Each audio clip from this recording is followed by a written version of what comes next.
అండి ఇప్పుడు రీసెంట్ గా ఐబొమ్మ రవి అరెస్ట్ అయ్యాడు కదా, తెలుసా మీకు? తెలుసండి.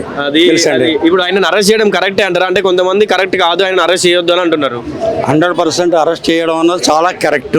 దానికి కారణం ఏంటంటే ప్రొడ్యూసర్స్ ఎంతో కోట్ల రూపాయలు వెచ్చించి ఎన్నో కష్టపడి ఎన్నో లొకేషన్స్కి వెళ్ళి విదేశాల్లో కూడా మన తెలుగు సినిమా తీస్తున్నారు. మన తెలుగు సినిమా ప్రాముఖ్యత ఇప్పుడు ఎలా వెళ్ళిపోయిందంటే మామూలుగా వెళ్ళిపోలేదు, హాలీవుడ్ లెవెల్లో మొత్తం వెళ్ళిపోయింది. హిందీ స్టార్స్ కూడా ఎంతోమంది వచ్చి మన తెలుగు సినిమాల్లో నటించి తెలుగు సినిమాకి ఎంతో ప్రాధాన్యత ఇస్తున్నారు. కోట్ల రూపాయల బడ్జెట్ అనమాట, వందల కోట్ల రూపాయలు పెట్టి తెస్తుంటే రెండో రోజే మొదటి రోజే సినిమా ఇంట్లో కూర్చొని చూసేటస్తే ఇంక వాళ్ళకి ఎలా డబ్బులు వస్తాయి? ఇంత పెట్టుబడి పెట్టి తీస్తున్నప్పుడు ఇలాంటి నేరగాళ్ళందరినీ కూడా పట్టుకుని ఒక టైంలో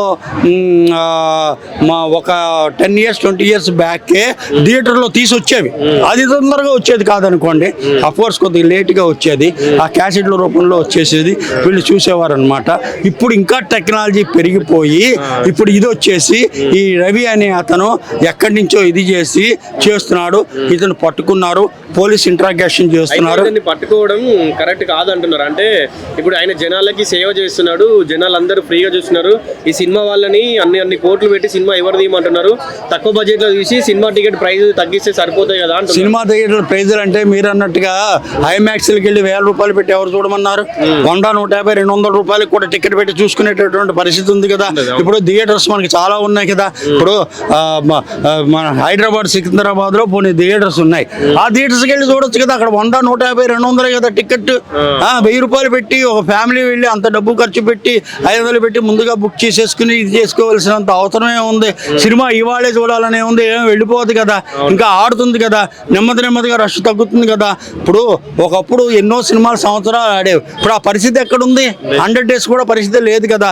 కాబట్టి ఏంటంటే ఒక విషయం నేను చెప్తున్నానండి, ఎన్ని పెట్టినా థియేటర్లో ఉండే సౌండ్ ఎఫెక్ట్, థియేటర్లో చూసినటువంటి ఎఫెక్ట్ ఇక్కడ రాదు కదా. టీవీలో చూస్తుంటే ఏం వస్తుందండి మామూలుగా. అంటే ఇంకొకటి, మూవీ రిలీజ్ అయినా ఒక 10-15 రోజులకే ఓటీటీలో వస్తుంది. అవునండి. అట్లాంటప్పుడు థియేటర్కి పోయేందుకు చూడాలి? అదే మేము వెబ్సైట్ లో చూస్తే ఫ్రీ కదా అని. ఇప్పుడు వెబ్సైట్ లో చాలా మంది చూస్తున్నారు, డబ్బులు ఖర్చు ఎందుకని చెప్పి మీరు అన్నట్టుగా టికెట్ల రేట్లు పెరిగిపోయాయి, వెళ్ళే ఓపిక ఉండాలి, ఇది చెయ్యాలి. అసలు జనాలు ఓట్లు వేయడానికే ఓటు హక్కును సద్వినియోగించుకున్నప్పుడు ఇంక సినిమాకి వెళ్ళి డబ్బులు ఖర్చు పెట్టి ఏం చేస్తారనమాట. కాబట్టి ఏంటంటే ప్రజలకి ఈజీ లైఫ్ ఏంటంటే సుఖవంతమైన జీవితం కావాలి. ఇంట్లో కూర్చుని హాయిగా సినిమా చూడొచ్చు. థియేటర్కి వెళ్ళడం ఏమిటి, సెకండ్ షోకి ఆ చెల్లో ఎందుకు రావాలి, ఎందుకు చేయాలి, ఇంత డబ్బులు ఖర్చు పెట్టుకోవాలి, పిల్లలతో మళ్ళీ అక్కడ కూల్ డ్రింక్స్ అని ఇవన్నీ ఎందుకు, ఇంట్లో హాయిగా కూర్చొని చేయొచ్చు కదా అని ఒక లేజీని, ఒక విధమైనటువంటి ఇది ఏర్పడిపోయింది పబ్లిక్లో.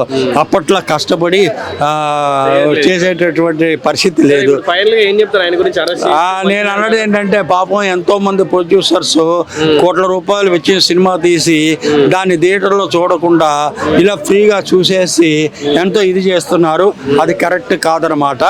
కొద్ది కాలం పోయిన తర్వాత కనీసం 1 month 2 months అయితే వాళ్ళ ప్రొడ్యూసర్ కొద్దిగా డబ్బు వస్తుంది, ఆ కలెక్షన్ అయిన తర్వాత చేసినా కానీ పర్వాలేదు. కానీ ఇది చేయడం అన్నది అంత కరెక్ట్ విషయం కాదు. అని ఇంకా ఇప్పుడు ఇంట్రాగేట్ చేస్తున్నారు, ఇంకా చాలా విషయాలు బయటపడతాయి కొద్ది రోజుల్లో. Thank you sir.